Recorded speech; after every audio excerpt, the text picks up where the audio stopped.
Assalamualaikum warahmatullahi wabarakatuh. Ya, pendapat Menteri Agama di acara Haul Gusdur kemarin tanggal 21 Desember ya. Mungkinkah kita bisa meniru dari akhlaknya Gusdur ini ya, Bapak Ibu? Dan ya, Rizik Syihab dengarkan ini ya.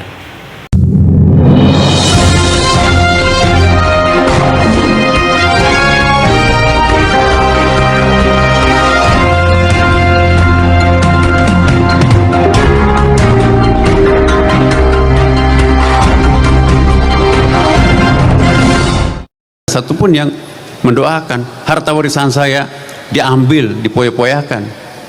Tidak lama kemudian sebagian daripada yang santai-santai itu ikut rebutan. Bapak Ibu kenapa ikut rebutan? Kemarin tidak. Iya, anakku yang rajin mendoakan aku juga sudah wafat, sedangkan cucuku yang kuliah di luar negeri boro-boro berdoa salat pun juga enggak.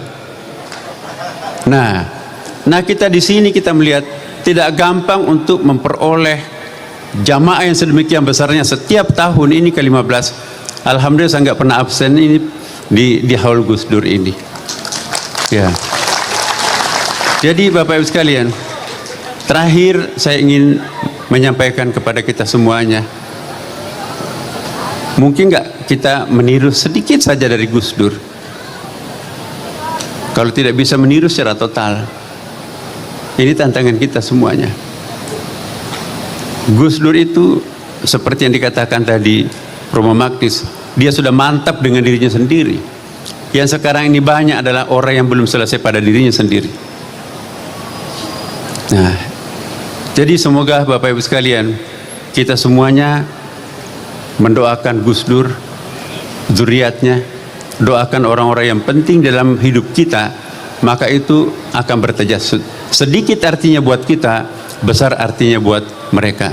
Allah yang sama-sama kita muliakan, kita hormati, kita doakan sehat dan panjang umur Ibunda Hajah Siti Nuriyah Abdurrahman Wahid beserta seluruh zuriatnya yang hadir pada kesempatan ini maupun yang satu ada di Australia dalam rangka penyelesaian terakhir untuk PhD-nya. Yang saya hormati para menteri pada masanya dan juga pada saat ini hadir beberapa orang wakil menteri, tokoh masyarakat dan juga para alim ulama, para seniman, budayawan, sampai kepada masyarakat yang majhulun fil ard tapi mungkin ma'lumun fis sama. Bapak Ibu sekalian, ayat yang saya bacakan tadi, wala tahsabanna alladziina qutilu fi sabilillahi amwata, janganlah kalian menyangka orang yang mati di jalan Allah. Tetapi dalam tafsir Ibnu Ajibah dan beberapa tafsir yang lain banyak sekali pengertiannya. Apa yang dimaksud ayat ini? Diartikan janganlah kalian menyangka orang yang membunuh egonya, orang yang mengorbankan kepentingan subjektivitasnya demi untuk kemaslahatan umat manusia, ya, itu adalah wafat. Bal ahya inda rabbihim yurzaqun, tetapi sesungguhnya beliau itu tetap hidup, bahkan di mata Allah selalu mendapatkan rezeki. Ayat ini mengisyaratkan bahwa di alam barzah pasca kematian itu pun juga orang membutuhkan rezeki. Dalam kitab Ihya Ulumuddin juga disebutkan bahwa kehidupan di alam barzah sama dengan kita di sini juga Bapak Ibu sekalian, membutuhkan pertolongan dari orang lain. Orang-orang yang tidak pernah mendapatkan doa dari orang hidupnya, menurut Imam Al-Ghazali di lukisan dalam tentu ada riwayatnya, walaupun riwayatnya itu kita melihat memang hadis-hadis ahad yang banyak ya, di Ihya Ulumuddin. Tetapi saya juga sedikit ingin singgung karena Ihya Ulumuddin ini adalah hobi bacaan wajibnya Gus Dur. Ya. Ada seorang murid Imam Al-Ghazali mengatakan, "Ya Syekh, saya kok menemukan beberapa hadis di dalam Ihya Ulumuddin. Saya tidak temukan di dalam kitab-kitab hadis. Ta'ala walad sini nak. Saya tidak pernah mengutip sebuah hadis dalam Ihya tanpa konfirmasi dulu kepada Rasulullah. Ya Rasulullah, betul enggak engkau pernah menyampaikan hadis ini?" Sebelum Rasulullah ngangguk pertanda bahwa iya, maka saya tidak tulis dalam Ihya Ulumuddin. Ihya Ulumuddin versi aslinya itu 4 jilid Bapak Ibu sekalian. Ditulis di atas menara masjid Damaskus malam hari. Bayangkan ada sekitar 340 hadis di dalam Ihya Ulumuddin. Kalau setiap hadis itu ditulis, itu tentu harus mengkonfirmasi dulu kepada Rasulullah. Satu saja kitabnya di antara 13 kitab Imam Al-Ghazali itu sudah 340 kali berjumpa Rasulullah. Berapa semester itu? Jadi alangkah miskinnya seorang murid kalau gurunya hanya orang hidup. Bacalah dalam kitab-kitab kuning, Jami' Karamatul Auliya, ya, 2 jilid tuh. Alangkah miskinnya seorang murid kalau gurunya hanya orang-orang yang hidup, dan alangkah miskinnya seorang murid kalau gurunya hanya orang. Murid yang sejati juga mampu belajar kepada impersonal teacher, impersonal lecturer, guru yang bukan orang. Nah, di sini kita akan lihat Gus Dur. Saya juga termasuk beberapa kali ikut mendampingi beliau menziarahi makam-makam tertentu. Pengalaman gurunya Wali Songo, Syekh Jamaluddin yang ada di Tosora, Kabupaten Wajo. Pertama kali ke sana itu nggak bisa nembus karena kita pinjam sedangnya Pak Profesor Masyihab, batunya sebesar kepala, itu rusak itu mobil itu dan tidak bisa nyampe. Lalu datang lagi kedua kalinya, kita sudah siapkan jeep. Akhirnya ketemulah makam. Di tempat itu nggak ada yang kenal siapa sih sebetulnya ini Syekh Jamaluddin ini. Ya. Syekh Gus Dur pada waktu itu menyatakan inilah guru sejati daripada Wali Songo. Siapa yang memberitahu Gus Dur? Gus Dur nggak memberitahu. Belakangan kami ke Malaysia dan akhir ini banyak orang Malaysia mengunjungi Syekh Jamaluddin di Tosora Kabupaten Wajo. Itu betul gurunya Wali Songo. Bapak Ibu sekalian, itulah Imam Al-Ghazali belajar pada Rasulullah. Bukan hanya Imam Al-Ghazali tapi juga Ibnu Arabi. Dalam kitab Futuhatul Makkiyah 4 jilid, ada versi 6 jilid. Ya, Fususul Hikam juga ada itu. Sama juga. Ya Syekh, ada ini aneh buku Fususul Hikam ini, kecil 1 jilid itu. Hari ini saya baca redaksinya sama tapi inspirasi cerdas yang lain muncul. Itu bukan buku saya, nak. Itu pemberian Rasulullah. Jadi dia mimpi diberikan buku betul. Itulah Fususul Hikam. Bahkan judulnya pun juga dari Rasulullah. Khudh hadzal kitab Fususul Hikam. Ensiklopedia para wali, Bapak Ibu sekalian. Banyak sekali mereka itu berguru kepada orang-orang yang sudah wafat. Kita lihat surah Al-Baqarah ayat 64 dan surah An-Nisa 151 tadi saya bacakan itu ya. Kama arsalna fiikum rasulan minkum yatlu alaikum ayatina wa yuzakkikum wa yu'allimukumul kitaba wal hikmah wa yu'allimukum ma lam takunu ta'lamun.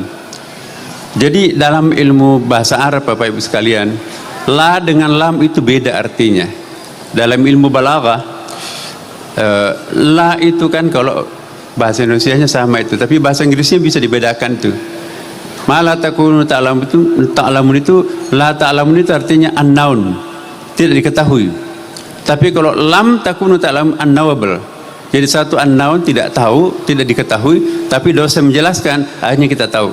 Tapi kalau unknowable itu lam, enggak mungkin bisa kita ketahui tanpa yang bersangkutan langsung memberikan pemberitahuan itu.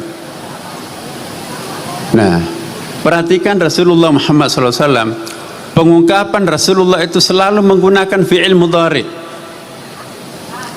Ayat yang saya bacakan tadi, kita orang pesantren tahu fi'il mudhari itu fungsinya adalah present continuous tense, kata kerja yang menggambarkan peristiwa sekarang dan akan datang. Nabi-nabi lain digambarkan dengan fi'il madhi, tapi Rasulullah fi'il mudhari. Apa artinya? Jadi betul apa yang dikatakan tadi Pak Gubernur kita dan juga Mbak Yeni, bahwa spirit orang wafat itu sebetulnya tidak pernah memang mati. Itu manusia itu wujud abadi, Tuhan itu wujud azali, alam semesta ini wujud baharu, hawadith. Sekali jadi manusia tidak pernah berhenti jadi manusia sampai nanti akhir neraka itu teriak para penghuni neraka, ya laitani kuntu turaba, ya Allah kembalikan aku jadi tanah. No way, sekali Anda jadi manusia tetap akan jadi manusia, tidak akan pernah berhenti jadi manusia. Jadi kalau ada orang mengatakan mati dalam arti total, itu sesungguhnya tidak seperti itu kata Al-Quran. Dia cuma pindah ke terminal yang berikutnya kok. Gus Dur sekarang ini sedang menikmati parcel yang dikirimkan oleh orang hidupnya. Iya. Doa yang kita panjatkan, kita doakan kepada orang mati itu bertajasud. Kita baca dalam kitab-kitab kuning ada babut tajassubil amal, ada juga kitabut tajassumil amal, tajassudil amal ya. Jadi doa kita itu menjelma menjadi parcel yang menghibur orang yang sudah wafat, Bapak Ibu sekalian. Hebat ya, banyak sekali kirimannya dari dunia. Oh iya, orang-orang yang tidak pernah mendapatkan kiriman hidup, tidak pernah dihaulkan seperti ini, itulah yang menderita ngantri Bapak Ibu sekalian pada hari Jumat. Kata Imam Al-Ghazali, kenapa hari Jumat? Khutbah kedua ada yang wajib dibaca oleh para khatib. Allahumma ghfiril muslimina wal muslimat wal mu'minina wal mu'minat al ahya minkum wal amwat innaka sami'un qaribun mujibud da'wat rabbil alamin. Begitu kata-kata wal amwat maupun yang sudah wafat ya. Jadi artinya ampunilah muslim laki-laki dan perempuan, mukmin laki-laki dan perempuan, baik yang masih hidup maupun yang sudah wafat. Begitu yang sudah wafat disebutkan bagaikan anak ayam yang ditaburi dengan benih ya. Rebutan mereka itu. Ada mantan menteri, ada mantan gubernur, rebutan mereka itu ya. Kenapa? Karena doanya khatib di khutbah kedua itu yang ditunggu-tunggu oleh mereka-mereka yang tidak pernah ada yang mendoakan. Tapi banyak orang santai di situ duduk. Bapak Ibu kenapa nggak ikut rebutan? Saya nggak perlu rebutan. Anak saya di pondok pesantren, ya setiap habis salat lima waktu dikirimkan saya surah Al-Fatihah. Saya juga banyak anak, tapi nggak ada satupun yang mendoakan. Harta warisan saya diambil, dipoya-poyakan. Tidak lama kemudian sebagian daripada yang santai-santai itu ikut rebutan.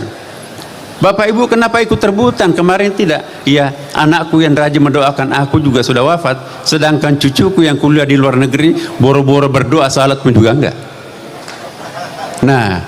Nah kita di sini kita melihat tidak gampang untuk memperoleh jamaah yang sedemikian besarnya setiap tahun ini ke-15. Alhamdulillah saya nggak pernah absen ini di haul Gus Dur ini ya. Jadi Bapak Ibu sekalian, terakhir saya ingin menyampaikan kepada kita semuanya, mungkin nggak kita meniru sedikit saja dari Gus Dur? Kalau tidak bisa meniru secara total, ini tantangan kita semuanya. Gus Dur itu seperti yang dikatakan tadi Romo Magnis, dia sudah mantap dengan dirinya sendiri. Yang sekarang ini banyak adalah orang yang belum selesai pada dirinya sendiri. Ya, alhamdulillah min wabillahi nasta'in ala umuri dunya wad din. Wassalatu wassalamu ala asrofil anbiya'i wal mursalin wa ala alihi washabbihi ajma'in. Amma ba'du. Kita sudah mendengarkan ya sebuah wejangan dari Kiai Haji Nasruddin Menteri Agama kita, ya, yang mana di acara Hulu Gus Dur beliau menyatakan bahwa bisakah kita meniru sedikit dari akhlak Gus Dur ya? Yang mana beliau menyatakan Gus Dur orangnya paten, intinya ya lepas gitu ya, jadi tidak memikirkan apa yang seharusnya tidak dipikirkan ya. Jadi ya menerima takdir atau ya berjalan dengan realitas kehidupan ya Bapak Ibu. Jadi nggak terlalu dipikirkan hari ini atau lusa bakal gimana ya. Jadi tapi mengalir aja seperti itu. Itu yang harus dicontoh ya menurut Kiai Haji Nasruddin. Dan ya kita tahu ya Habib Rizik selalu menghina mencaci Gus Dur dulu ya. Mudah-mudahan sekarang sudah tidak seperti dulu lagi gitu ya, mencaci menghina Gus Dur yang belum tahu sifat aslinya Gus Dur seperti apa ya. Mudah-mudahan Habib Rizik setelah ya banyak orang yang tahu ya sifat asli dari Gus Dur, tahu akhlak dari Gus Dur, semoga Habib Rizik bisa mencintai, bisa intinya nggak membenci Gus Dur ya, seperti itu ya Bapak Ibu. Oke, kita doakan ya Gus Dur, semoga ya Allah ampuni dosa-dosanya. Al-Fatihah. Amin. Bismillahirrahmanirrahim. Alhamdulillahirobbilalamin. Maliki yaumiddin. Iyyaka na'budu wa iyyaka nasta'in. Ihdinas siratal mustaqim. Shiratal ladzina an'amta 'alaihim ghairil maghdubi 'alaihim waladdallin. Amin. Oke, itu dia Bapak Ibu. Ya sedikit ya informasi, sedikit nasihat buat kita ya. Semoga kita bisa menerima akhlak yang Gus Dur. Amin. Terima kasih, sampai berjumpa di next video. Assalamualaikum warahmatullahi wabarakatuh.